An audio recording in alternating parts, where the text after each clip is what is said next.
I lived in Gaza as a child, and I witnessed the terrorism against Israel before the occupation of Gaza and before the occupation of the West Bank. And our media here doesn't even know that. There was terrorism against Israel before the occupation. So people who are Arabs who claim that they are doing terrorism now because they want freedom, democracy. No, there is no freedom and democracy in any Arab country. Nonie Darwish, a daughter of the founder of the Fadain, a terrorist organization that fought against Israel, finally speaks up against Islam. This video will blow your mind. Do yourself a favor.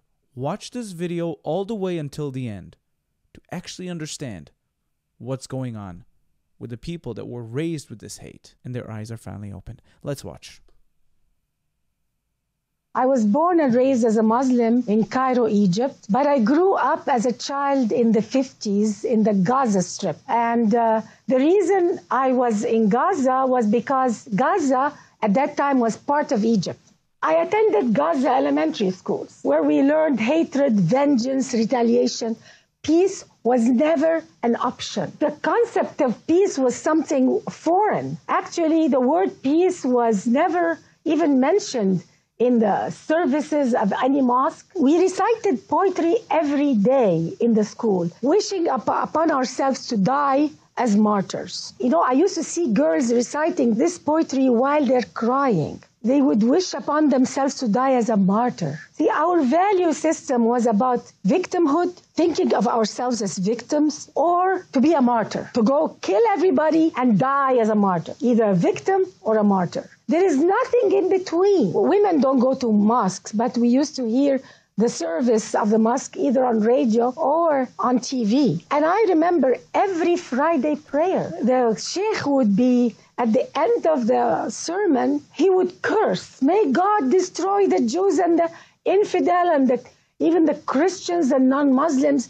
And he would call non-Muslims the enemies of Allah. If you grow up with cursing as a form of prayer, it can feel and sound normal. Hatred can be normal because who am I to judge? I never noticed that this is not holy. So this is how I grew up. 22 Arab countries did everything they could to make life impossible for Israel to exist. The Arab League forbade absorbing the so-called Arab Palestinians, rejected to give them citizenship in any Arab country. Yep. So you could see a Palestinian born in Cairo, for instance, and never get the citizenship and die in Cairo.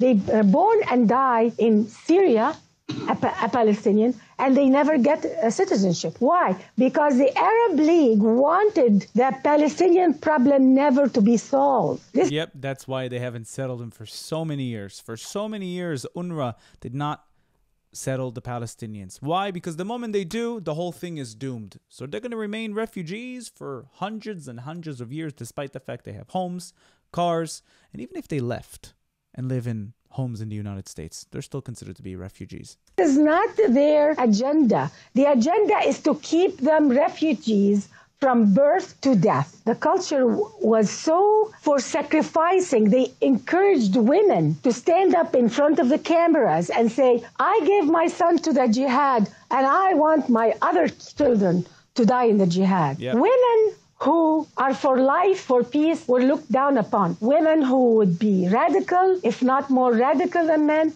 who will promote jihad for their children, were lifted up as honorable women to be respected in society. So for a woman to be respected in Islamic society, you have to be as radical, if not more radical, than men. And that is why a lot of women are silent. They are proud to give their children to jihad. It's the only way to go to heaven is to go and kill the infidel and die in the process. The Arabs of Israel were pushed constantly. They are rejected from being absorbed and constantly pushed against the borders with Israel in order to keep the problem alive. The Arab world doesn't have a shortage of land. If you look at the Arab world from the Atlantic Ocean, Morocco, all the way to Persia, from Turkey all the way to Sudan. At that time, when I was a child, the Sinai was practically empty desert. Nobody lived in the Sinai. Like today, there is Sharm el-Sheikh, all the nice beaches. This was a military zone. And there is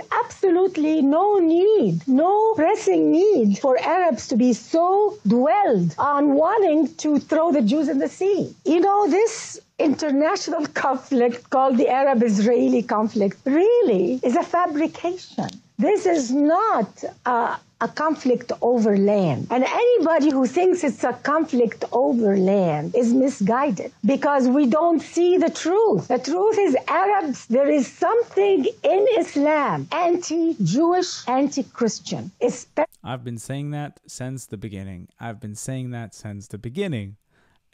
And I don't know, people just don't believe me. They're saying I'm an Islamophobe, but I'm not being an Islamophobe. It's completely rational to fear an ideology that seeks to destroy me, my people, the Christians and their people.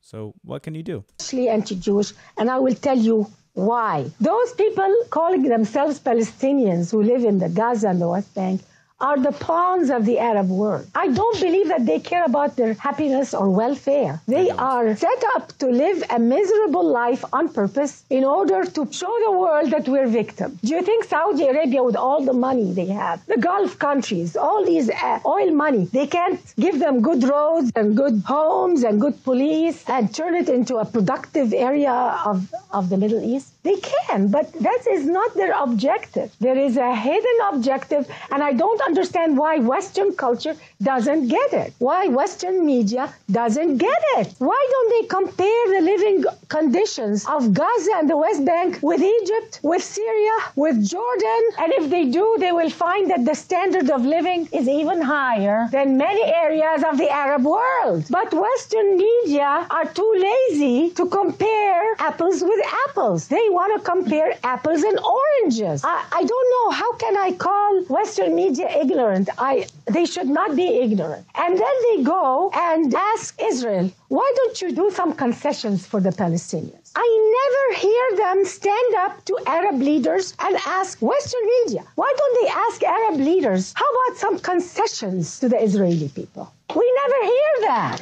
And it's very convenient to blame all of this terrorism on, after 9/11 especially, they blame the terrorism. Oh, it's because we have this terrorism everywhere by Muslims. And it's all because of the occupation. If it wasn't for the occupation of Gaza, if it's not for the occupation of the West Bank, we wouldn't have a problem. The problem all is because of Israel. That's what they want to give the impression. And this is a big lie, because I lived in Gaza as a child, and I witnessed the terrorism against Israel before the occupation of Gaza and before the occupation of the West Bank. And our media here doesn't even know that. There was terrorism against Israel before the occupation. So people who are Arabs who claim that they are doing terrorism now because they want freedom, democracy. No, there is no freedom and democracy in any Arab country, let alone the West Bank or Gaza. So we have to really call a spade now. This is too serious to just take all these lies and look the other way, because it's very, very hard to know the truth if you rely on Arab media,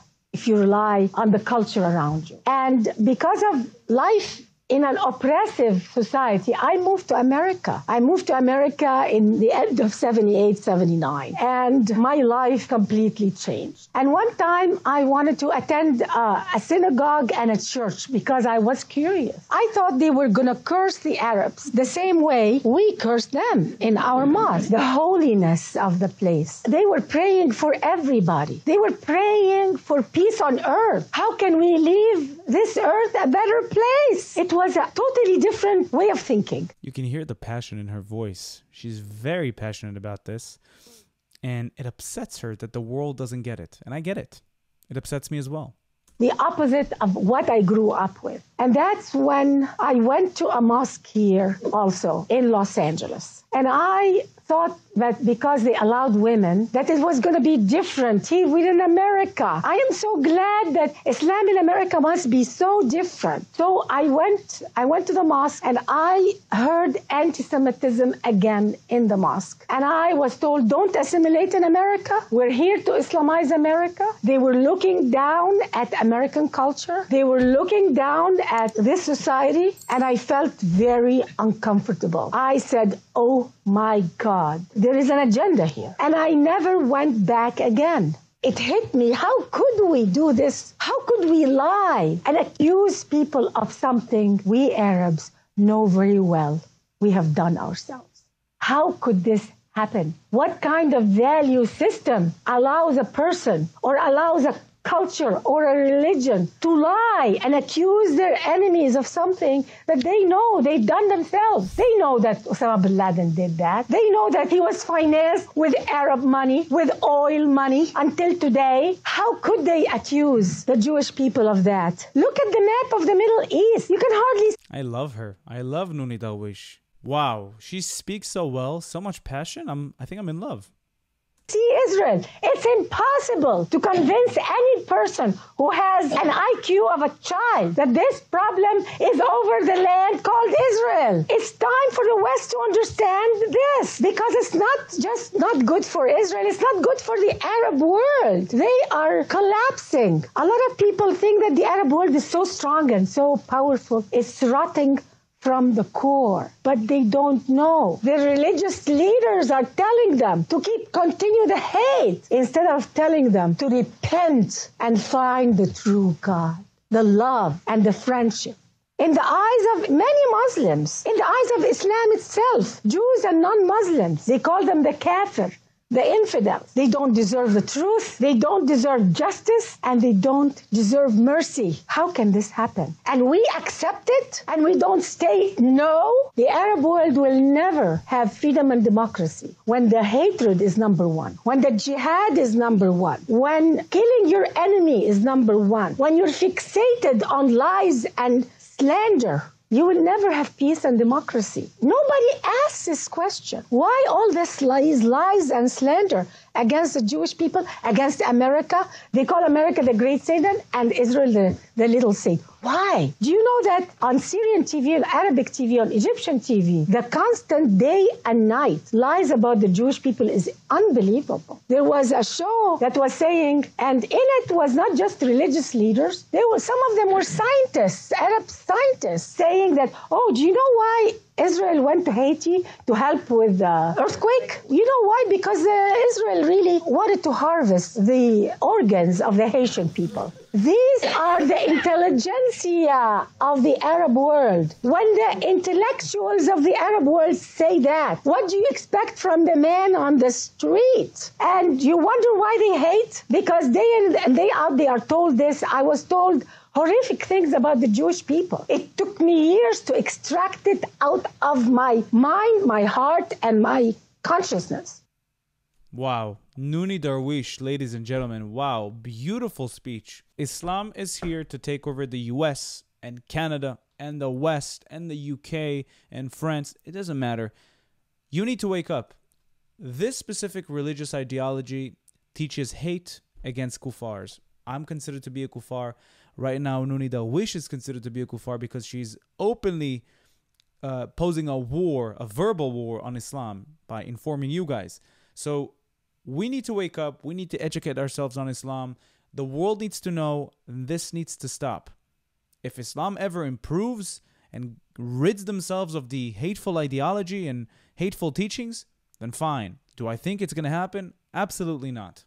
We need to be aware about this thing. But wow, beautiful speech. Nonie Darwish, ladies and gentlemen. And please, if you can, subscribe to her. I don't know if I'll find her channel. I'll try to find it and attach it in the description below. But thank you so much for watching this video. Don't forget to like, comment, and subscribe to this channel. And if you want to support me financially, you can do so through Buy Me Coffee or Patreon down in the description below. It's been a pleasure. Thank you so much.